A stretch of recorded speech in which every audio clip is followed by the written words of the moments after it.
نحمده ونصلي على رسوله الكريم اما بعد فاعوذ بالله من الشيطان الرجيم بسم الله الرحمن الرحيم رب اشرح لي صدري ويسر لي امري واحلل عقدة من لساني يفقهوا قولي۔ ایک حدیث قدسی ہے جس کو رسول اللہ صلی اللہ علیہ وسلم نے اللہ سبحانہ وتعالیٰ سے روایت کیا ہے، جس میں ظلم کی حرمت کا بیان ہے کہ اللہ تعالیٰ نے ظلم کو حرام قرار دیا ہے۔ ابو ذر غفاری رضی اللہ عنہ سے روایت ہے کہ نبی صلی اللہ علیہ وسلم اپنے رب تبارک و تعالیٰ سے روایت کرتے ہیں کہ بے شک اللہ تعالیٰ فرماتا ہے، اے میرے بندو، میں نے اپنے اوپر ظلم کو حرام قرار دیا ہے، میں نے اپنے اوپر ظلم کو حرام قرار دیا۔ اس کے برعکس قرآن مجید کی ایک آیت سے پتہ چلتا ہے کہ کتب علی نفسہ الرحمہ، اللہ نے اپنے اوپر رحمت کو لازم کر لیا ہے اور ظلم کو اس نے اپنے اوپر حرام کر رکھا ہے کہ وہ کسی کے ساتھ بھی ظلم نہیں کرتا، نہ کرے گا۔ فرمایا کیونکہ میں نے ظلم کو حرام کیا ہوا ہے تو تم بھی ایک دوسرے پر ظلم نہ کرو۔ اے میرے بندو، تم سب گمراہ ہو سوائے اس کے کہ جسے میں ہدایت دوں، پس تم مجھ سے ہدایت مانگو، میں تمہیں ہدایت دوں گا۔ اے میرے بندو، تم سب بھوکے ہو سوائے اس کے جسے میں کھلاؤں، تو تم مجھ سے کھانا مانگو، میں تمہیں کھانا کھلاؤں گا۔ اے میرے بندو، تم سب برہنہ ہو سوائے اس کے جسے میں لباس پہناؤں، تو تم مجھ سے لباس مانگو، میں تمہیں لباس پہناؤں گا۔ اے میرے بندو، تم سب دن رات گناہ کرتے ہو اور میں سارے گناہوں کو بخشتا ہوں، تو تم مجھ سے بخشش مانگو، میں تمہیں بخش دوں گا۔ اے میرے بندو، تم مجھے ہرگز نقصان نہیں پہنچا سکتے اور نہ ہی مجھے ہرگز نفع دے سکتے ہو۔ اے میرے بندو، اگر تم سب اولین و آخرین اور جن و انس اس آدمی کے دل کی طرح ہو جاؤ جو سب سے زیادہ تقوی کرنے والا ہے، تو بھی تم میری سلطنت میں کچھ اضافہ نہیں کر سکتے۔ اے میرے بندو، اگر تم سب اول و آخر جن و انس اس ایک آدمی کی طرح ہو جاؤ جو سب سے زیادہ بدکار ہے، تو پھر بھی تم میری سلطنت میں کوئی کمی نہیں کر سکتے۔ اے میرے بندو، اگر تم سب اول و آخر جن و انس ایک صاف چٹیل میدان میں کھڑے ہو کر مجھ سے مانگنے لگو اور میں ہر انسان کو جو وہ مجھ سے مانگے عطا کر دوں، تو پھر بھی میرے خزانوں میں کمی نہ ہوگی مگر جتنی سمندر میں سوئی ڈال کر نکالنے سے آتی ہے۔ اے میرے بندو، یہ تمہارے اعمال ہیں کہ جنہیں میں تمہارے لیے گن گن کے رکھ رہا ہوں، شمار کر رہا ہوں، پھر میں تمہیں ان کا پورا پورا بدلہ دوں گا۔ تو جو آدمی بہتر بدلہ پائے وہ اللہ کا شکر ادا کرے، اور جو بہتر بدلہ نہ پائے وہ اپنے نفس ہی کو ملامت کرے۔ بہت ہی خوبصورت حدیث ہے۔ ایسی حدیث جس کو رسول اللہ صلی اللہ علیہ وسلم اللہ سبحانہ وتعالیٰ سے روایت کرتے ہیں، اس کو حدیث قدسی کہا جاتا ہے۔ اس میں مشہور رائے یہی ہے کہ الفاظ نبی صلی اللہ علیہ وسلم کے ہوتے ہیں اور معنی اللہ سبحانہ وتعالیٰ کی طرف سے، جبکہ قرآن مجید میں الفاظ اور معنی دونوں ہی اللہ سبحانہ وتعالیٰ کی طرف سے ہوتے ہیں۔ اس میں اللہ سبحانہ وتعالیٰ کیا فرما رہے ہیں؟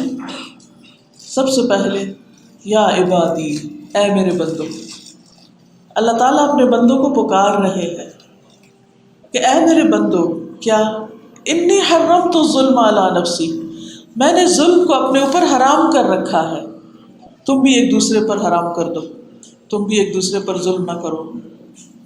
اللہ سبحانہ وتعالیٰ قدرت رکھنے کے باوجود، طاقت رکھنے کے باوجود، کر سکنے کے باوجود ظلم نہیں کرتے۔ اس لیے اللہ سبحانہ وتعالیٰ جو سب کے خالق ہے، اگر وہ اپنے سارے بندوں کو مٹا دے، ہمیں جو کچھ دے رکھا ہے وہ سب کچھ واپس لے لے، تو بھی کوئی یہ نہیں کہہ سکتا کہ یہ ظلم ہے، کیونکہ اسی نے دیا۔ جب کوئی مالک اپنی کوئی چیز کسی کو ادھاری دیتا ہے، تھوڑی دیر کے لیے دیتا ہے، پھر واپس لے لیتا ہے، تو ظلم شمار نہیں ہوتا، کیونکہ اس کی چیز ہے، اس کی ملکیت ہے، وہ جو چاہے اس کے ساتھ کرے۔ قرآن مجید میں بھی آتا ہے سورۃ الکہف آیت نمبر 49 میں، وَلَا يَظْلِمُ رَبُّكَ أَحَدًا، تیرا رب کسی پر بھی ظلم نہیں کرتا۔ تو جب رب ظلم نہیں کرتا تو بندوں کے لیے بھی کیا حکم ہے؟ ایک دوسرے پر ظلم نہ کرو، اور اس کے علاوہ اپنے آپ پر بھی ظلم نہ کرو۔ ظلم کا معنی کیا ہوتا ہے؟ ظلم کا معنی ہوتا ہے کسی کا حق اس کو نہ دینا، کسی کا حق اس سے روک لینا، یا اس کے حق میں کمی کرنا، اور دوسرے اس پہ کسی ایسی چیز کا بوجھ ڈال دینا جو اس کے ذمہ واجب ہی نہیں، جو اس پر لازم ہی نہیں، جو اس کی ڈیوٹی ہی نہیں۔ مثلا کسی کے حق میں کمی کیا ہے کہ کسی سے کام لے کر اسے اجرت نہ دینا۔ رسول اللہ صلی اللہ علیہ وسلم نے فرمایا، اللہ تعالیٰ کا ارشاد ہے کہ 3 طرح کے لوگ ایسے ہوں گے جن کا قیامت کے دن میں مدعی بنوں گا، یعنی ان کی طرف سے میں دعویٰ کروں گا کہ ان کا حق ان کو دیا جائے۔ ان میں سے ایک وہ شخص ہے جس نے کوئی مزدور اجرت پر رکھا، اس سے پوری طرح کام لیا لیکن اس کی مزدوری نہیں دی، تو قیامت کے دن ایسے لوگ سخت مشکل میں ہوں گے۔ پھر اسی طرح رسول اللہ صلی اللہ علیہ وسلم نے یہ بھی فرمایا کہ اگر کوئی شخص اپنے غلام کو ظلم سے مار پیٹ کرے گا تو قیامت کے دن اس وجہ سے اسے بیڑیاں پہنائی جائیں گی، یعنی اس کو زنجیروں میں جکڑ دیا جائے گا۔ پھر اسی طرح لوگوں کا ناحق مال کھانا بھی ظلم ہے، یعنی ظلم یا مال میں ہوتا ہے، یا جان پہ ہوتا ہے، یا کسی کی عزت آبرو کے خلاف ہوتا ہے۔ رسول اللہ صلی اللہ علیہ وسلم نے فرمایا، جو آدمی ظلم سے کسی کی زمین دبائے گا، کسی کے پلاٹ پہ قبضہ کر لے گا، کسی کے گھر پہ کر لے گا، تو وہ اس حال میں اللہ سے ملے گا کہ اللہ سبحانہ وتعالیٰ اس پر غضبناک ہوگا، وَهُوَ عَلَيْهِ غَضْبَانٌ۔ اسی طرح اگر کوئی شخص کسی کے اوپر ایسی چیز ڈال دیتا ہے جو اس کے ذمہ نہیں، تو یہ بھی ظلم ہے۔ مثلا کوئی کسی کے خلاف دعویٰ کر دیتا ہے، مثلا کوئی کسی کے ہاتھ میں انگوٹھی پہنی ہوئی ہے، وہ کہے یہ تو میری ہے۔ اب کیا ہے بھائی، یہ تو جس نے پہنی ہوئی ہے اسی کی ہے، لیکن اگر کوئی ایسا دعویٰ کر کے اس کے پیچھے پڑ جائے اور جھوٹے گواہ لا کر اس سے وہ انگوٹھی چھین لے، تو یہ کیا ہے؟ سراسر ظلم ہے۔ ظلم ایسا ظلم جو کسی کے حق میں کمی ہو یا کسی کے اوپر زیادتی ہو، یعنی یا کمی کی جاتی ہے یا زیادتی کی جاتی ہے۔ کمی حق میں کی جاتی ہے، اور زیادتی یعنی کسی کے اوپر ناروا بوجھ ڈالا جاتا ہے یا اس سے اس کا مال چھین لیا جاتا ہے۔ تو یہ کسی مسلم ہی کے لیے نہیں، نان مسلم کے ساتھ بھی ایسا کرنا حرام ہے، ایسا کرنا ممنوع ہے۔ فرمایا، جو کوئی کسی ایسے شخص کو قتل کرے گا جس سے پہلے عہد و پیمان ہو چکا کہ اس کی جان مال کی حفاظت کی ذمہ داری ایک اسلامی حکومت نے لے رکھی ہے، اور پھر اس میں دھوکے سے کوئی کسی کو قتل کر دیتا ہے، یا کسی کو جان کی امان دے کر، چاہے کوئی نان مسلم ہے، اس کو قتل کر دیا جاتا ہے، فرمایا اس قاتل کو جنت کی خوشبو تک نہ مل سکے گی، وہ جنت کی جھلک بھی نہ دیکھ پائے گا۔ مسلمان کون ہوتا ہے؟ مسلمان وہ ہوتا ہے جو نہ ظلم کرتا ہے اور نہ ظلم ہونے دیتا ہے۔ رسول اللہ صلی اللہ علیہ وسلم نے فرمایا، ایک مسلمان دوسرے مسلمان کا بھائی ہے، نہ اس پر ظلم کرتا ہے اور نہ ظلم ہونے دیتا ہے، یعنی خود بھی نہیں کرتا اور کسی کو بھی نہیں کرنے دیتا، کیونکہ ظلم ایک ناقابل معافی جرم ہے۔ جب کوئی شخص ظلم کرتا ہے تو اللہ سبحانہ وتعالیٰ کی محبت سے محروم ہو جاتا ہے، اور جو اللہ کی محبت سے محروم ہو جائے، خواہ ساری دنیا مل کر اس سے محبت کرے تو وہ اس کے لیے کسی بھی فائدے کی نہیں، کسی بھی کام کی نہیں۔ قرآن مجید میں اللہ تعالیٰ فرماتے ہیں، واللہ لا يحب الظالمین، اللہ تعالیٰ ظالموں سے محبت نہیں کرتا۔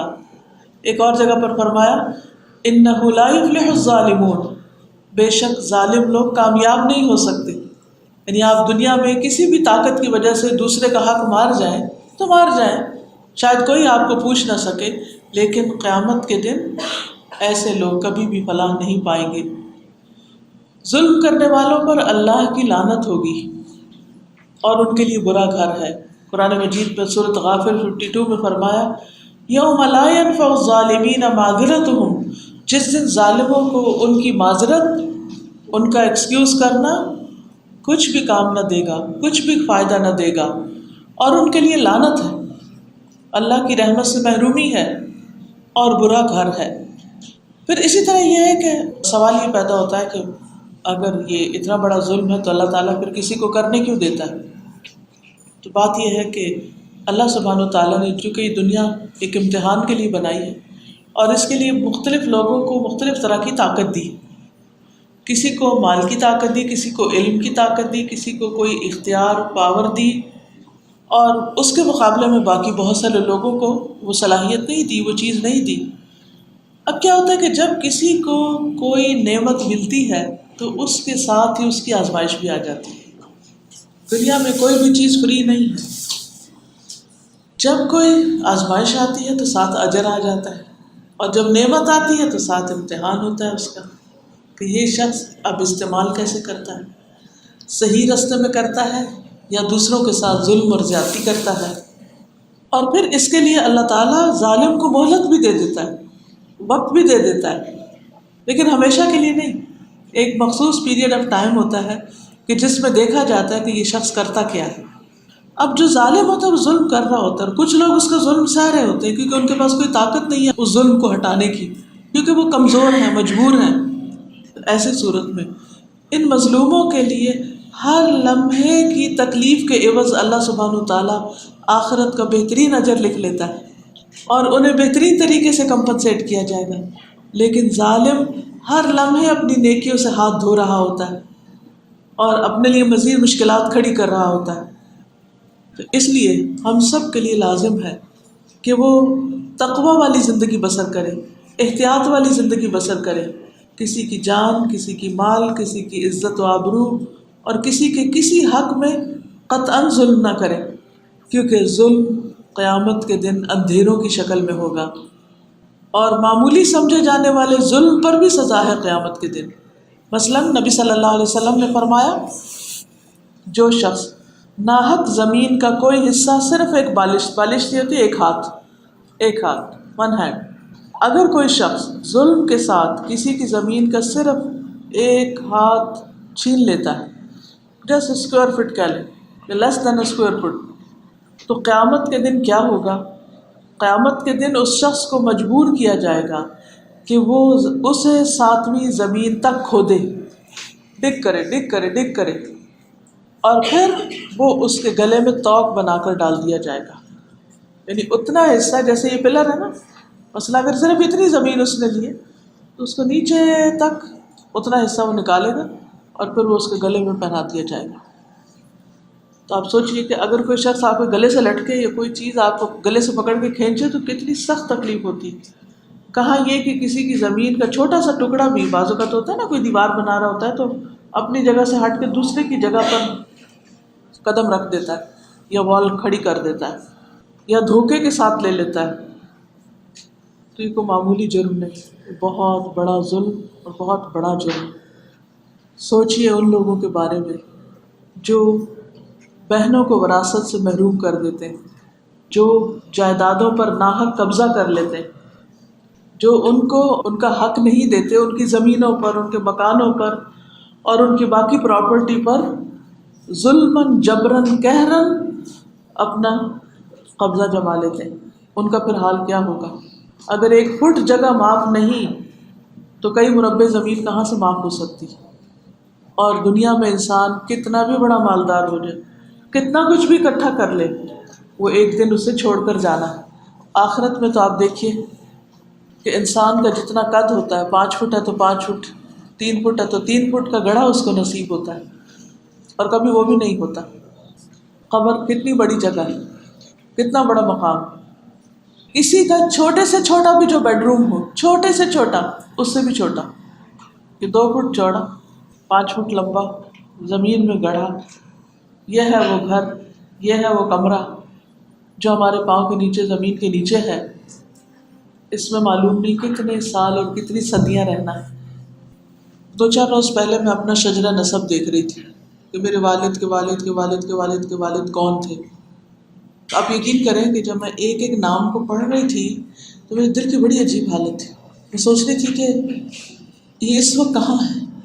مجھے تو یہ بھی نہیں پتہ ان کی قبریں کہاں ہیں، صرف نام پتہ ہے، وہ دفن کہاں ہے. اور ایک سے اگر 3 کے اوپر جائیں تو وہ آپس میں بھی نہیں جانتے ہوں گے کہ کون کہاں ہے.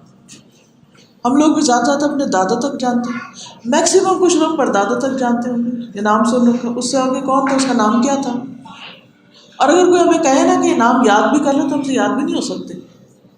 وہ سارے اس وقت مٹی میں ہیں، اور انہیں اس وقت یہ خبر نہیں تھی کہ فلاں تاریخ کو ہمارے بچے کے بچے کا بچے کا بچہ پیدا ہوگا اور اس کا یہ نام ہوگا اور وہ اس زمین سے اس زمین میں مائگریٹ کر جائے گا اور اس کا گھر کہاں ہوگا، کچھ پتہ نہیں.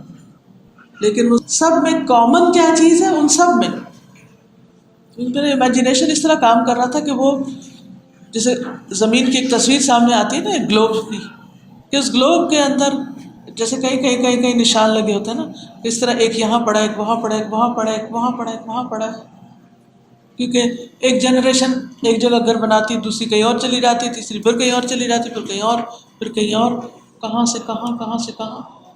لیکن one thing is common between them کہ وہ سارے زمین کے نیچے، اوپر کوئی بھی نہیں ہے. اور ہمیں بھی اپنی باری پر وہیں چلے جانا ہے. ہم اپنے ساتھ کیا لے کے جائیں گے؟